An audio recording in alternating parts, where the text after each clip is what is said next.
Bonjour à tous et bienvenue sur ma première vidéo sur ma chaîne YouTube.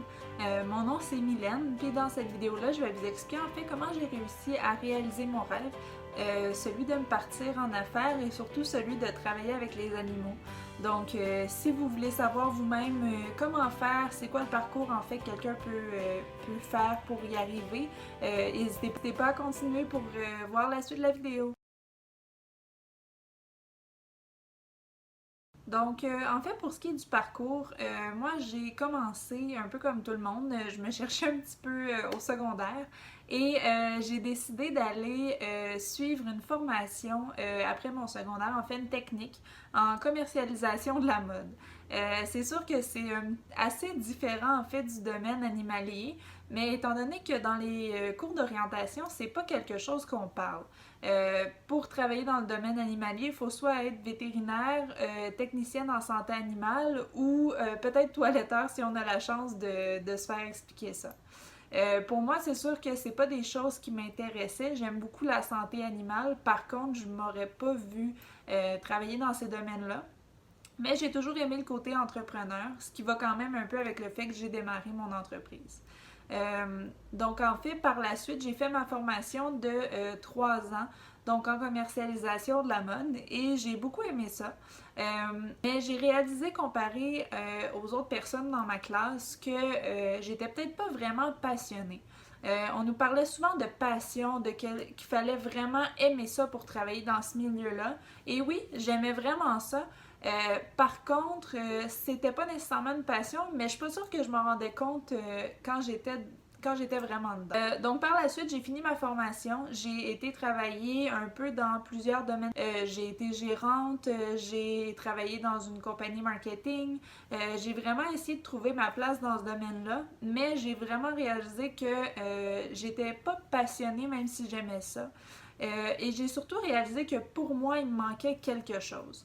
Le contact, le besoin d'être avec les animaux. Je revenais à la maison et j'avais tellement hâte de voir mes animaux. Et en fait, en travaillant un petit peu dans ce domaine-là, j'ai parlé avec quelqu'un qui, en fait, une de mes collègues de travail, qui, elle, me disait qu'elle suivait une formation pour devenir intervenante en comportement canin. Sur le coup, en fait, je savais même pas que c'était une formation qui se donnait, pour être bien honnête. Je savais pas que c'était un métier qui pouvait exister. Par la suite, faire le grand pas, puis aller suivre cette formation-là. Donc moi, la formation que j'ai suivie, c'est une formation, je l'ai fait à temps partiel parce qu'on vit dans la vraie vie et pas le choix de continuer à travailler, surtout que c'est une formation qui est un petit peu dispendieuse. Par contre, pour moi, ça n'avait pas de prix, en fait, de travailler dans un domaine que j'allais vraiment aimer. Donc, ce que j'ai fait, j'ai été suivre cette formation-là, comme je vous ai dit, à temps partiel. Il y a vraiment plusieurs options. Donc, il y a temps partiel, temps plein, évidemment, mais il y a également par correspondance, en fait, moi, où je l'ai suivi, qui est l'École des intervenants canins du Québec, et j'ai vraiment adoré ma formation. Euh, Chaque formation peut avoir ses bons et ses mauvais côtés. Il faut juste vraiment trouver une formation qui va vous coller à la peau, en fait, qui va vraiment vous parler. Mais bien évidemment, en 2019, il faut faire attention avec le genre de formation qu'on choisit. Le plus important, c'est vraiment d'avoir une formation en renforcement positif. Donc par la suite, comme je vous dis, j'ai fait ma formation et par la suite, je me suis vraiment questionnée à savoir est-ce que je me partais en affaires étant donné que c'était quelque chose que j'aimais vraiment et auquel j'aspirais ou est-ce que j'allais travailler pour une entreprise. Entre-temps, en fait, je me suis trouvé un emploi dans un centre canin. Ça a vraiment été une expérience très bénéfique et je le recommande vraiment à tout le monde. Donc, dans un processus, ce que je vous recommande, c'est de suivre une formation si vous voulez être intervenant en comportement canin, de suivre cette formation-là. Et par la suite, je vous conseille fortement d'aller travailler pour quelqu'un dans le domaine. Moi, c'était un centre canin. Par contre, ça peut facilement être une SPCA, un refuge, un promeneur de chiens, un toiletteur, quelqu'un en fait qui va vous montrer la réalité des choses. Ce que je veux dire par là, c'est même si la formation est la plus complète possible, pour moi, en tout cas personnellement, il me manquait le fait de voir ce que c'était vraiment de travailler avec différents chiens, différents humains surtout. Donc de vraiment comprendre la réalité en fait de ce domaine-là. Donc, j'ai travaillé quelque temps dans ce centre canin-là. Et ce que ça fait, en fait, c'est que je me suis questionnée à savoir ma place, c'était quoi vraiment. Parce que même si j'aimais beaucoup ça, faire des interventions, je me suis vraiment rendu compte que moi, ce que j'aimais, c'était être avec les chiens.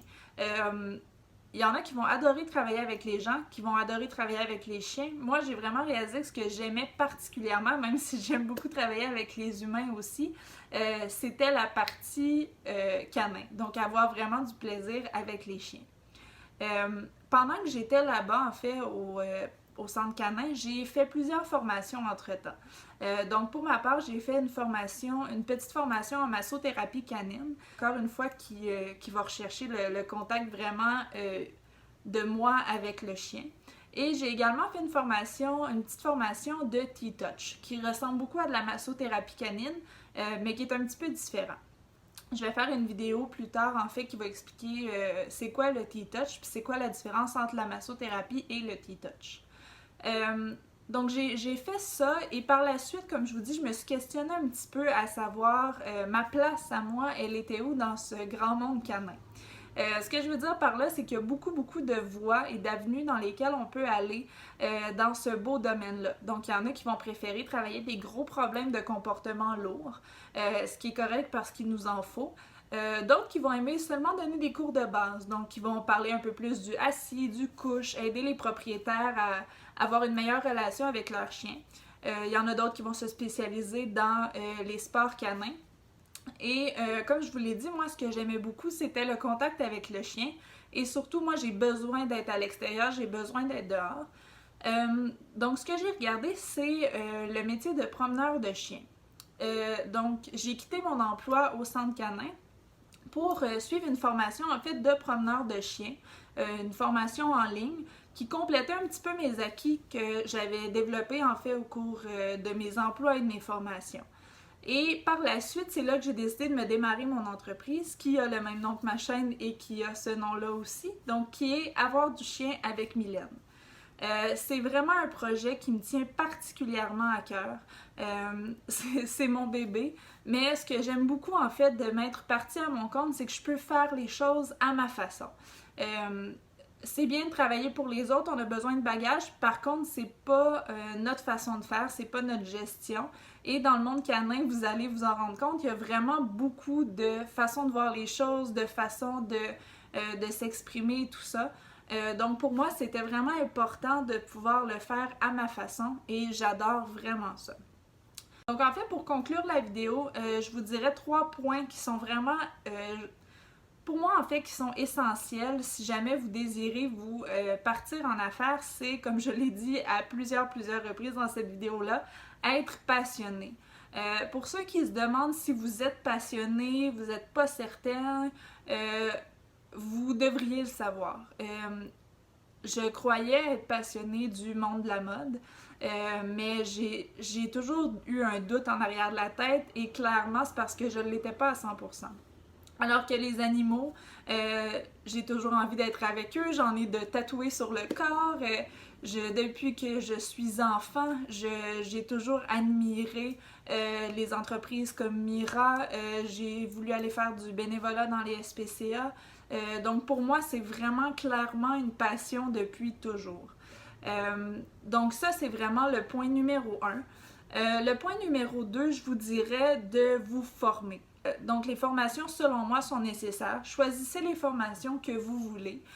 Si vous, ce qui vous intéresse, c'est d'être seulement promeneur de chien, la formation qui est seulement de promeneur de chien peut fortement vous aider à développer votre entreprise, à faire ce que vous voulez. Si vous, ce que vous aimez, c'est vraiment plus le côté éducation, une formation d'intervenant en comportement canin est nécessaire pour aller faire ça. Mais chaque domaine a sa formation et plus vous en avez, plus c'est des bagages que vous avez à long terme. Vous pouvez expliquer des choses à vos clients, vous pouvez développer une plus grande clientèle avec de plus en plus de services. Et le 3e point, en fait, ça va être de vous développer un esprit critique dans le domaine canin. Ce que je veux dire par là, c'est qu'il y a beaucoup de point de vue, de façon de penser dans ce domaine-là, ce qui est tout à fait correct, mais d'essayer de vous développer vous-même, ça va vraiment être très, très important. Comment qu'on fait ça? C'est en suivant différentes formations, en s'entourant de personnes qui sont déjà dans le domaine, en allant sur des groupes Facebook, en allant faire des recherches sur Internet. Essayez de vous bâtir votre propre esprit critique. C'est vraiment comme ça que vous allez vous démarquer, vous, de vos compétiteurs. C'est vraiment ce qui va vous permettre c'est vraiment ce qui va permettre à votre entreprise d'être une entité à part entière et non un parmi tant d'autres. Donc sur ce, j'espère que vous avez aimé ma vidéo. Je vais continuer à faire des vidéos, j'aime vraiment ça. Je suis une passionnée en fait des animaux, mais aussi une passionnée de YouTube. Donc j'espère que vous avez apprécié. Laissez-moi un like, abonnez-vous à ma page et j'ai bien hâte de vous revoir dans la prochaine vidéo. Bye!